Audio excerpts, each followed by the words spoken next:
Don Ricardo Castillo, nuestro invitado de hoy, defiende la gestión del presidente actual de Guatemala, Jimmy Morales. Gracias por continuar con nosotros. Y anteriormente usted estaba pues presentando algunos argumentos en favor del presidente. ¿Ha faltado claridad en su mensaje? ¿Ha faltado claridad en las cosas que está haciendo? ¿Por qué es un gobierno que tiene tanta impopularidad? Mire, eso es algo que uno no se logra explicar, porque él ganó con más votos que cualquier otro candidato a presidente. Y que fue sorpresivo, ¿no? Sí, sorpresivo, una gran popularidad. Pero desafortunadamente desde el principio los enemigos de otras tendencias políticas empezaron a minar al pueblo de Guatemala diciéndole, el señor, él no aguanta 6 meses, no va a aguantar 6 meses, pasaron los 6 meses, no llega al año, así es, no llega a los 2 años, y empezaron a crear esa imagen que la prensa lo ha tomado por sí y empiezan a despotricar en contra del gobierno, con muchos periodistas que yo le digo, que yo los conozco y sé quiénes son, que no tienen el derecho de decir una cosa como la que dicen, porque no saben ni lo que están hablando. Tal vez le ha faltado al presidente poder comunicarse de una mejor manera con la prensa, con la audiencia, con la población. Nosotros estamos totalmente abiertos, por cierto, a recibirlo para conocer su versión, porque lo que se requiere es una conversación fluida y que pueda realmente, obviamente, hacer la prensa los cuestionamientos, pero ¿cree usted que no ha habido una buena comunicación también de parte del gobierno para dar explicación? Sí, yo sí creo que le ha faltado eso. En alguna oportunidad, yo en las conversaciones se lo dije, no tiene un buen comunicador social, tiene que tener otro tipo de gente que haga buena relación con la prensa, que la prensa realmente llegue y que conozca y que diga la verdad, porque si no, dicen la media verdad, y ahí es donde confunden a la gente. Y eso es lo que les ha pasado al presidente. Yo sí lo creo que le ha faltado a él tener buena gente que haga la comunicación. Y él mismo, yo creo que él mismo debiera de ir y presentarse. ¿Por qué no? Si él no tiene nada que no debe nada, no tiene techo de vidrio, pues vaya y dígalo. No hay, bueno, no hay convérsalo para que lo tengamos aquí también. Sí, también, sí. Nos gustaría también que nos contara cómo fue para usted lo que sucedió con el expresidente Otto Pérez Molina. Usted, pues, durante el primer intento para ser presidente, la primera campaña, usted fue compañero de fórmula. ¿Y cómo fue para usted descubrir toda esta red de corrupción en el gobierno de Otto Pérez Molina? ¿Qué significó para usted? Porque usted tuvo cercanía con él. Mire, cuando yo conocí a Otto, fuimos amigos, estuvimos en parte del gobierno de Oscar Berché, yo no era ministro, pero era, ahí sí dijéramos, una persona llegada al gobierno. Era un hombre muy recto, era un hombre muy cumplido, muy caballero. Y cuando me habló, hablamos muchísimo, cabalmente, de esos puntos. Tenemos que erradicar la corrupción en Guatemala. Ese era su mensaje. Sí. Tenemos que erradicar la corrupción en Guatemala, tenemos que poner gente muy definida y que sea muy capaz para que pueda gobernar. En fin, era diferente, hablábamos siempre de cómo hacerlo, cómo llegar, qué íbamos a tomar las primeras medidas, en qué forma, para que se pudiera cambiar Guatemala, especialmente en la corrupción. Y que además se pudiera hacer obra para el país, ¿verdad? Invertir bien el dinero de los contribuyentes. O sea, mi apreciación de él, pues era buena. Y lo que habíamos planeado para el gobierno era bueno. Perdimos. Entonces yo ahí anuncié mi retiro y ya no tuve más relación con Otto. Pues sí, nos encontramos algunas veces, ¿verdad? Y qué tal, cómo estábamos y platicamos. Pero nunca supe de su gobierno. Cuando salió a la luz, dijéramos, todo lo que estaba sucediendo en Guatemala y todos los actos de corrupción, para mí fue la mayor sorpresa del mundo. No lo creía, al principio no lo creía. ¿Fue duro para usted? ¿Ah? ¿Fue duro? Fue duro, sí, para yo con toda la... ¿Por qué? Porque yo, pues sí le tenía algún cariño, alguna amistad de personas. Él siempre fue muy diferente conmigo. Entonces realmente no lo creía, se lo digo con toda la franqueza. Así que es difícil poder decirle cómo se puede uno desanimar de lo que sucede en Guatemala con alguna persona, pero realmente me dio mucha pena y me da pena por él, ¿verdad? Por lo que está pasando y sufriendo él y su familia. Pero, ¿qué se va a hacer, verdad? Don Ricardo, ¿cómo prevenir caer en la corrupción? Políticos que pueden tener quizá esa convicción de servir, que empiecen supuestamente que ingresen a un gobierno porque realmente tienen ese espíritu de servicio, que es lo que debe predominar, y ese conocimiento.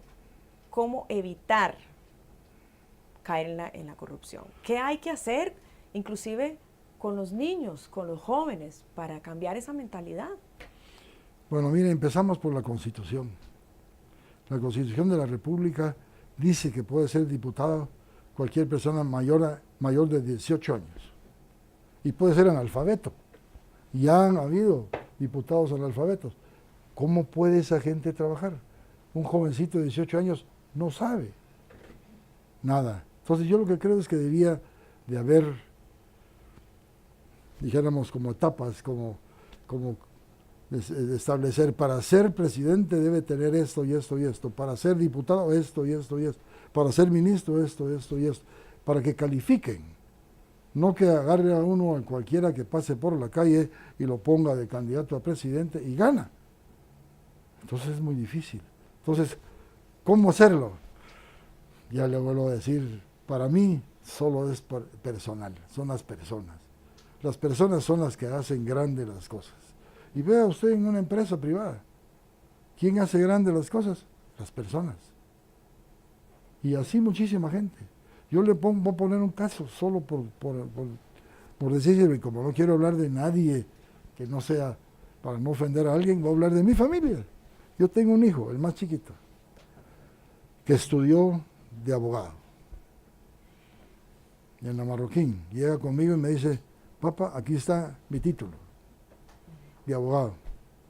Que bueno, le dije, bueno, vamos a ver qué hacer. No, yo quiero ser empresario, no quiero ser abogado. ¿Y por qué se hizo abogado? Digo, si graduaste de abogado, sí, pero quiero ser empresario, quiero seguir la tradición familiar.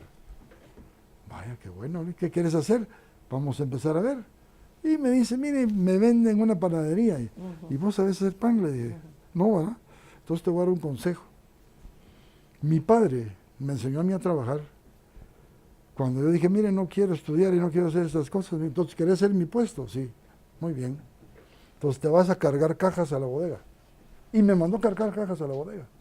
Y a salir en los camiones a distribuir. Y pasar a ser mecánico. Y pasar a ser jefe de... Al fin, fui a aprender. Vos no sabes hacer pan, te vas a aprender a hacer pan. Y se fue a aprender a hacer pan. Y te vas a levantar a las 4 de la mañana. Y se levantó a las 4 de la mañana. Y después de esos años, hoy tiene una empresa que tiene más de 2,000 trabajadores. Y es una de las empresas más distinguidas de Guatemala, con toda la honorabilidad, que sí se puede, ¿verdad? ¿Y cómo se siente usted cuando ve a su hijo que ha tenido éxito, que siguió un proyecto que no era el inicial? Lo regaño, le digo, ¿Ah, lo regaño, debes de hacer más, y está haciendo más. Hoy está haciendo una ya en Dallas, ya está en Dallas haciéndolo y está buscando otro, porque así es como debe hacerse. Ese es como realmente crece Guatemala, pero enseñándole a la gente. Enseñándole al que va a ser ministro, enseñándole al que va a ser funcionario, al que va a ser secretaria. Usted llega a una oficina pública y le da pena. Están leyendo el periódico, están comiéndose un pan en el escritorio. Quieren atenderlo. Ahorita lo atendemos. Y esa atención viene tarde. No. El primer principio, por ejemplo, que hay en el IRTA es el usuario tiene la razón y tiene que darle servicio. Si un empleado nuestro no le dice a usted cuando entra buenos días, yo lo regaño. Porque tiene que empezar desde buenos días hasta darle servicio, a tener limpia su estación. Eso es lo que aquí nos falta, enseñarle a la gente a trabajar, a enseñarle a ser decentes, enseñarles a respetar, que hayan principios. Lo que me enseñaron a mí cuando iba al colegio de joven, que era moral y urbanidad, eso se perdió. Hoy llega usted a una fiesta y están fachudos, peludos, se quitan el saco. Mi padre comía con saco en la mesa. Y no nos dejaba a nosotros que tampoco llegar, todos debían de llegar como debe ser. Eso es lo que lo enseña a uno.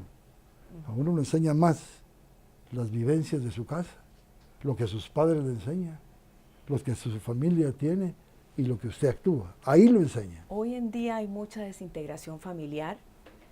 También pues vemos a muchas mujeres solas, que luchan solas con sus hijos, mucho problema de droga.